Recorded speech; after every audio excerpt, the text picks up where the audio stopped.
+2 കഴിഞ്ഞ് രക്ഷിതാക്കൾ ആശങ്കയിലാണ്. ഇന്ത്യയിൽ പഠിക്കണോ വിദേശത്ത് പഠിക്കണോ? ഇനി അതല്ല, ഏതെങ്കിലും കോഴ്സ് സെലക്ട് ചെയ്യുന്ന സമയത്ത് ക്യാമ്പസുകൾ, അതുപോലെ തന്നെ യൂണിവേഴ്സിറ്റികൾ, കോഴ്സുകൾ, ഈ മൂന്നും സെലക്ട് ചെയ്യുന്ന കാര്യത്തിൽ അവരുടെ സാമ്പത്തികത്തിന് അനുസൃതമായിട്ട് ഏത് കോഴ്സ് സെലക്ട് ചെയ്യണം എന്നുള്ള കാര്യത്തിലുള്ള ആശങ്കയിലാണ് രക്ഷിതാക്കൾ. കഴിഞ്ഞ 15 വർഷമായി എഡ്യൂക്കേഷണൽ കൺസൾട്ടൻസി മേഖലയിൽ പ്രവർത്തിച്ചു വരുന്ന സെയിൻ എഡ്യൂക്കേഷൻ സർവീസസിന്റെ മാനേജിംഗ് ഡയറക്ടർ താഹിർ സെയിനാണ് ഇന്ന് ബെസ്റ്റ് സെല്ലറിൽ നമ്മുടെ കൂടെ ഉള്ളത്. Yes, it's me Tahir Zain. Today I am here with team bestseller. Tahir sir, ഒരു +2 ക്ലാസ് റൂമിൽ 3 തരം സ്റ്റുഡൻസ് ഉണ്ടാവും. എബോവ് ആവറേജ് സ്റ്റുഡൻസ് ഉണ്ടാവും, ബിലോ ആവറേജ് ഉണ്ടാവും, ആവറേജ് ഉണ്ടാവും. എബോവ് ആവറേജ് സ്റ്റുഡൻസിനെ സംബന്ധിച്ചിടത്തോളം നമ്മൾ നോക്കേണ്ട കാര്യമില്ല, അവരവരുടെ കാര്യം നോക്കിയിട്ട് ഹയർ എഡ്യൂക്കേഷൻ പോയിക്കോളും. പക്ഷേ ആവറേജും ബിലോ ആവറേജിനെ സംബന്ധിച്ചിടത്തോളം എന്നും ഒരു ചോദ്യചിഹ്നം തന്നെയാണ്.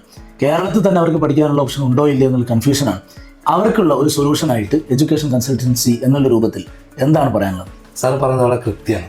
എബോവ് ആവറേജ് 95 എബോവ് മാർക്കുള്ള കുട്ടികളെ സംബന്ധിച്ചിടത്തോളം അവർ കേരളത്തിനകത്തോ മറ്റു എൻട്രൻസുകൾക്കൊക്കെ ക്വാളിഫൈ ചെയ്ത് വ്യത്യസ്ത പ്രോഗ്രാമുകളുടെ സെൻട്രൽ യൂണിവേഴ്സിറ്റികളിലേക്കോ ഗവൺമെൻറ് കോളേജുകളിലേക്കോ ഒക്കെ അവർക്ക് അഡ്മിഷൻ കിട്ടും, സ്വാഭാവികം.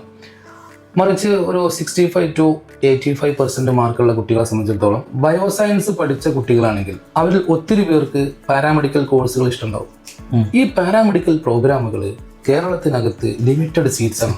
ഈ ലിമിറ്റഡ് സീറ്റ്സിലേക്ക് LBS ആണ് അഡ്മിഷൻ കൺട്രോൾ ചെയ്യുന്നത്. LBSന്റെ മാനദണ്ഡം വഴി അഡ്മിഷൻ കിട്ടണമെങ്കിൽ 95 എബോവ് മാർക്ക് അച്ചീവ് ചെയ്യണം. 80% മാർക്ക് കിട്ടിയ കുട്ടിക്കും പാരാമെഡിക്കൽ പഠിക്കാൻ ആഗ്രഹമുണ്ട്. അവർക്ക് എന്ത് ഓപ്ഷനാണുള്ളത്? ആവറേജ് ആൻഡ് ബിലോ ആവറേജ് മാർക്കുള്ള കുട്ടികൾ അവർ പെർഫെക്റ്റ് ആണ്, അവർക്ക് ഐഡിയകളൊക്കെ ഉണ്ട്. എന്തിൻ്റെയോ പ്രശ്നം കാരണം അവർക്ക് മാർക്ക് കുറഞ്ഞു പോയി. പക്ഷേ നാട്ടിലെ മാനദണ്ഡം മാർക്കാണ്, നമുക്കത് തിരുത്താൻ കഴിയില്ല. അപ്പം മാർക്ക് കുറവുള്ള മക്കൾ അവർ മോശക്കാരാണെന്ന് നമുക്ക് അഭിപ്രായമില്ല. അവർക്കും സാമ്പത്തികവും സൗകര്യങ്ങളും സാഹചര്യങ്ങളും ഒക്കെ അവർക്കും പഠിക്കണം, അവർക്കും കരിയർ ബിൽഡ് ചെയ്യണം. അത്തരം ആളുകൾക്ക് സെയിൻ കരിയർ കഫേക്ക് കൊടുക്കാനുള്ളത് കേരളത്തിന് തൊട്ടടുത്തുള്ള കർണാടക, തമിഴ്നാട് സ്റ്റേറ്റിൻ്റെ നമ്മുടെ ബോർഡർ സിറ്റികളായ മൈസൂർ, മംഗലാപുരം, കോയമ്പത്തൂർ, ഈരോഡ്, ചെന്നൈ പോലത്തെ ടൗണുകളിൽ വളരെ റെപ്യൂട്ടഡ് ആയിട്ടുള്ള സ്ഥാപനങ്ങൾ, മെഡിക്കൽ കോളേജുകൾ, നമ്മൾ ഉദ്ദേശിക്കുന്ന മെഡിക്കൽ കോളേജുകളല്ല. ഇപ്പോൾ SRMK എന്ന് പറഞ്ഞാൽ 100-ൽ പരം പ്രോഗ്രാമുകൾ അവിടെ അവൈലബിൾ ആണ്. അത്തരം പ്രോഗ്രാമുകൾ കൊടുക്കുന്ന യൂണിവേഴ്സിറ്റീസിൻ്റെ ഇൻഫർമേഷൻസ് കൊടുക്കുന്നു, അവരെ നമ്മൾ അവിടെ അഡ്മിഷൻ എടുത്തു കൊടുക്കുന്നു, അതിനെ സഹായിക്കുന്നു. അങ്ങനെ നമ്മുടെ കുട്ടികൾ അവരൊക്കെ പഠിച്ച് വളരെ മനോഹരമായി പഠിച്ചിറങ്ങുന്ന സാഹചര്യം നമുക്ക് വർഷങ്ങളായിട്ട് നമ്മളെ എക്സ്പീരിയൻസിൽ നമുക്ക് അനുഭവങ്ങളുണ്ട്. തീർച്ചയായിട്ടും അങ്ങനെയുള്ള കോഴ്സസും യൂണിവേഴ്സിറ്റീസും കോളേജുകളും അവർക്ക് പറഞ്ഞു കൊടുത്ത് മനസ്സിലാക്കി നമ്മൾ തന്നെ അവരെ കോളേജിലേക്ക് കൊണ്ടുപോകും. നമ്മൾ അവരെ അഡ്മിഷൻ എടുത്ത് ക്ലിയർ ആക്കി കൊടുക്കും. അവരെ ഹോസ്റ്റലൈസ് ചെയ്ത് വളരെ സന്തോഷത്തോടുകൂടി കുട്ടികളെ അവിടെ ഹോസ്റ്റലൈസ് ചെയ്ത് പാരൻസും നമ്മളും തിരിച്ചു പോരും. ഇതാണ് നമ്മുടെ ഒരു അവർ കൊടുക്കാനുള്ള സർവീസ്. സാറ് പറഞ്ഞല്ലോ ഈ മറ്റുള്ള കോളേജുകളിൽ അഡ്മിഷൻ കൊടുക്കുന്നു എന്നുള്ളത്. അതിനുശേഷം പൊതുവെ നമ്മളുടെ കേരളത്തിലുള്ള നമ്മളുടെ സംസ്ഥാനത്ത് നിന്ന് മറ്റൊരു സംസ്ഥാനത്ത് പോയി വിദ്യാർത്ഥികൾ പഠിക്കുമ്പോൾ രക്ഷിതാക്കൾക്കുള്ള ഒരു ആശങ്ക, അതിനുശേഷം അഡ്മിഷൻ എടുത്തതിന് ശേഷം അവിടെയുള്ള സാഹചര്യം എങ്ങനെ, അവിടുത്തെ കാര്യങ്ങൾ എങ്ങനെ എന്നുള്ളതിനെ പറ്റി സ്വാഭാവികമായിട്ട് രക്ഷിതാക്കൾക്ക് ഒരു ആശങ്കയുണ്ടാവും. ആ ആശങ്കകളെ എങ്ങനെ നമുക്ക് പരിഹരിക്കാം? യെസ്, തീർച്ചയായിട്ടും ഒരു രക്ഷിതാവിന് ആശങ്ക ഉണ്ടാവും. കുട്ടികളെ മൈസൂരോ, മംഗലാപുരോ, ഹൈദരാബാദോ, പൂനെയിലോ ഒക്കെ നിർത്തി പഠിപ്പിക്കുമ്പോൾ സ്വാഭാവികമായിട്ടൊരു ആശങ്ക ഉണ്ടാവും. പ്രത്യേകിച്ച് ഇടയ്ക്ക് ചില ഇഷ്യൂസ് ഒക്കെ നമ്മൾ കേൾക്കുക കൂടി ചെയ്യുമ്പോൾ തീർച്ചയായിട്ടും. സോ നമുക്ക് ചെയ്യാൻ പറ്റുന്നത് അവർക്ക് അരമണിക്കൂർ കൊണ്ട് അവരുടെ വെളിപ്പുറത്ത്, I mean physically, mentally, financially നമ്മുടെ സപ്പോർട്ട് അവിടെ എത്തും. അതിനുള്ള നെറ്റ്വർക്ക് നമ്മൾ ക്രിയേറ്റ് ചെയ്തിട്ടുണ്ട്. പൂനെയിൽ പഠിക്കുന്ന ഒരു കുട്ടിക്ക് നമുക്ക് ഇവിടുന്ന് അങ്ങോട്ടേക്ക് എത്താൻ ടൈം എടുക്കും. അവരെ ഹെൽപ്പ് ചെയ്യാൻ നമ്മളുടെ വിങ് അവിടെ വർക്ക് ചെയ്യുന്നുണ്ട്. സീനിയർ ആയിട്ട് ചേർത്തിയ മക്കളുണ്ട്, നമ്മുടെ കൊളീഗ്സ് ഉണ്ട്, നമ്മുടെ അസോസിയേറ്റ്സ് ഉണ്ട്.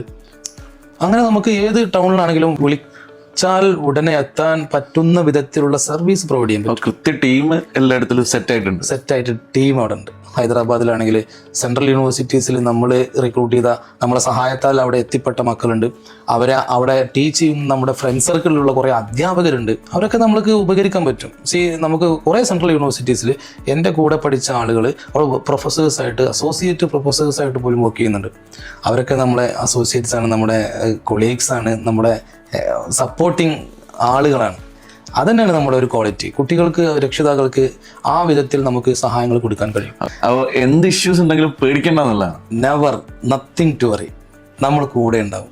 കുട്ടികളെ കോഴ്സ് കംപ്ലീറ്റ് ആയി തിരിച്ചു വന്ന് പ്ലേസ്ഡ് ആയി എന്ന് അവർ നമ്മളെ അറിയിക്കുന്നത് വരെ നമ്മുടെ ഫോളോ അപ്പ് ഉണ്ടാവും. നമ്മൾ ഹയർ സ്റ്റഡീസിന് വേണ്ടിയിട്ട് ത്രൂ ഔട്ട് ഇന്ത്യ കോളേജുകൾ സെലക്ട് ചെയ്യുന്ന സമയത്ത് ഇപ്പോൾ പാരൻസിന്റെ സൈഡിൽ നിന്നും നമ്മൾ എങ്ങനെയാണ് ഒരു കോളേജിനെ സെലക്ട് ചെയ്യേണ്ടത്? എന്തൊക്കെ കാര്യങ്ങളാണ് നമ്മൾ ഒരു കോളേജ് സെലക്ട് ചെയ്യുന്നതിന് മുമ്പായിട്ട് ശ്രദ്ധിക്കേണ്ടത്? യെസ് മാഡം, നല്ലൊരു ക്വസ്റ്റ്യനാണ് മാഡം ചോദിച്ചത്. ഒരു പ്രോഗ്രാം സെലക്ട് ചെയ്യുമ്പോൾ ഏത് കോളേജിലാണ് പോകുന്നത്, ആ കോളേജിൻ്റെ റെക്കഗ്നീഷൻസ്, വ്യത്യസ്ത പ്രോഗ്രാമുകൾക്ക് വ്യത്യസ്ത റെക്കഗ്നീഷൻസും അംഗീകാരങ്ങളും ഒക്കെ ഇവിടെ സർക്കാർ, കേന്ദ്ര സർക്കാരും സ്റ്റേറ്റ് സർക്കാരും നിയമിച്ചിട്ടുണ്ട്. അപ്പോൾ അത്തരത്തിലുള്ള, അപ്പോൾ ഒരു BSc നഴ്സിംഗിനാണ് ഒരു കുട്ടി പോകാൻ ആഗ്രഹിക്കുന്നത്, നമ്മൾ ശ്രദ്ധിക്കേണ്ട കാര്യം അവിടെ ഓൾ ഇന്ത്യ നഴ്സിംഗ് കൗൺസിലിൻ്റെ അംഗീകാരമുണ്ടോ എന്ന് ഉറപ്പുവരുത്തണം. അത് വർഷങ്ങളും അപ്ഡേറ്റ് ചെയ്യുന്ന ഒരു പ്രോസസ്സാണ്. അപ്പോൾ നമ്മൾ കുട്ടികൾ വഞ്ചിതരാകുന്നത്, കഴിഞ്ഞ വർഷം INC അപ്രൂവൽ ഉണ്ടാകും, 2024 അംഗീകാരം കിട്ടിയിട്ടുണ്ടാവില്ല.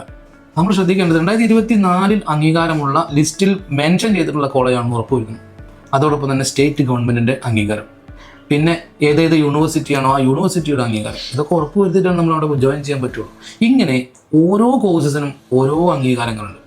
പിന്നെ മൊത്തത്തിൽ യൂണിവേഴ്സിറ്റീസിൻ്റെ NIRFൻ്റെ റാങ്കിൽ എവിടെയാണ് സ്ഥിതി ചെയ്യുന്നത്, എത്ര റാങ്കിലാണ് നിൽക്കുന്നത്, ഇങ്ങനെ UGCൻ്റെ അംഗീകാരങ്ങൾ, ഇത്രയും കാര്യങ്ങൾ മിനിമം ഒരു രക്ഷിതാവ് അറിഞ്ഞിട്ട് വേണം യൂണിവേഴ്സിറ്റി കോളേജുകളും സെലക്ട് ചെയ്യാൻ. തീർച്ചയായിട്ടും, അല്ലെങ്കിൽ നമ്മുടെ അംഗീകാരത്തെ ചോദ്യം ചെയ്യപ്പെടും. നമുക്കൊരു സ്റ്റഡി അബ്രോഡുമായി ബന്ധപ്പെട്ടിട്ടോ ജോബ് ഓപ്പർച്യൂണിറ്റിയുമായിട്ട് അതർ കൺട്രീസിലേക്ക് പോകുമ്പോഴൊക്കെ, അതല്ലെങ്കിൽ സ്റ്റേറ്റിൽ വരുമ്പോൾ ഒരു ഗവൺമെന്റ് ജോബിലേക്ക് അപ്ലൈ ചെയ്യുമ്പോൾ. സാർ, അപ്പോൾ നമുക്ക് അംഗീകൃത കോളേജുകളാണോ അല്ലേ എന്ന് വഞ്ചിക്കപ്പെടാതെ നമുക്ക് മനസ്സിലാക്കാനായിട്ട് പാരന്റ്സിന് ഓപ്ഷൻസ് ഉണ്ടോ? ഒരു പരിധി വരെ വെബ്സൈറ്റിൽ നമുക്ക് അവൈലബിൾ ആണെങ്കിലും കൺസേൺഡ് ഹെഡ്, ഇപ്പോൾ AICT എന്ന് പറയുന്നത് ഇവിടുത്തെ ഒരു ഓൾ ഇന്ത്യ ടെക്നിക്കൽ എഡ്യൂക്കേഷൻ്റെ ഒരു ബോഡിയാണ്, അപ്പർ ബോഡിയാണ്. ഇപ്പോൾ pharmacy council of India PCI അതൊരു അപ്പർ ബോഡിയാണ് ഇന്ത്യയിൽ. അപ്പോൾ ഫാർമസി കൗൺസിൽ ഓഫ് ഇന്ത്യയുടെ വെബ്സൈറ്റിൽ പോയാൽ റെക്കഗ്നൈസ്ഡ് കോളേജുകളുടെ ലിസ്റ്റ് കിട്ടും. അത് നോക്കാൻ അറിയില്ലെങ്കിൽ നമ്മൾ അത്തരത്തിലുള്ള യൂണിവേഴ്സിറ്റികളും കോളേജുകളും ഒക്കെ കുട്ടികൾക്ക് പറഞ്ഞ് മനസ്സിലാക്കി കൊടുത്ത് അതിൻ്റെ കറക്റ്റ് കുട്ടികൾക്ക് ബോധ്യപ്പെടുത്തി കൊടുത്തതിന് ശേഷം ജോയിൻ ചെയ്യിപ്പിക്കൊള്ളൂ. അത്തരം സാഹചര്യങ്ങളിലാണ് സെയിനെ പോലെയുള്ള കൺസൾട്ടൻസികളുടെ ഇമ്പോർട്ടൻസ് പാരന്റ്സിന് വളരെ ഹെൽപ്പ് ചെയ്യുന്നത്, അല്ലേ?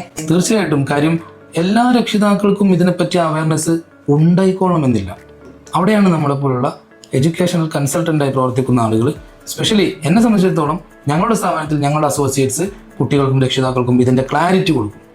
അതുവഴി നമുക്ക് അതിൽ പിന്നെ വഞ്ചിതരാകാനുള്ളൊരു സ്പേസ് അവിടെ ഇല്ലാതെ.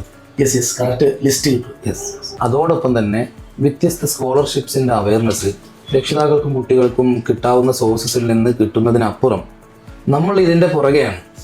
അപ്പം അതുകൊണ്ട് സെൻട്രൽ ഗവൺമെൻറ്റിൻ്റെയും സ്റ്റേറ്റ് ഗവൺമെൻറ്റിൻ്റെയും പ്രൈവറ്റ് ഇൻസ്റ്റിറ്റ്യൂഷൻസ്, ഒത്തിരി ഇൻസ്റ്റിറ്റ്യൂഷൻസ് ഈ പറയുന്ന രീതിയിൽ പ്രൊഫഷണൽ ഡിഗ്രി കോഴ്സുകൾ പഠിക്കുന്ന കുട്ടികൾക്ക് സ്കോളർഷിപ്പ് പ്രൊവൈഡ്.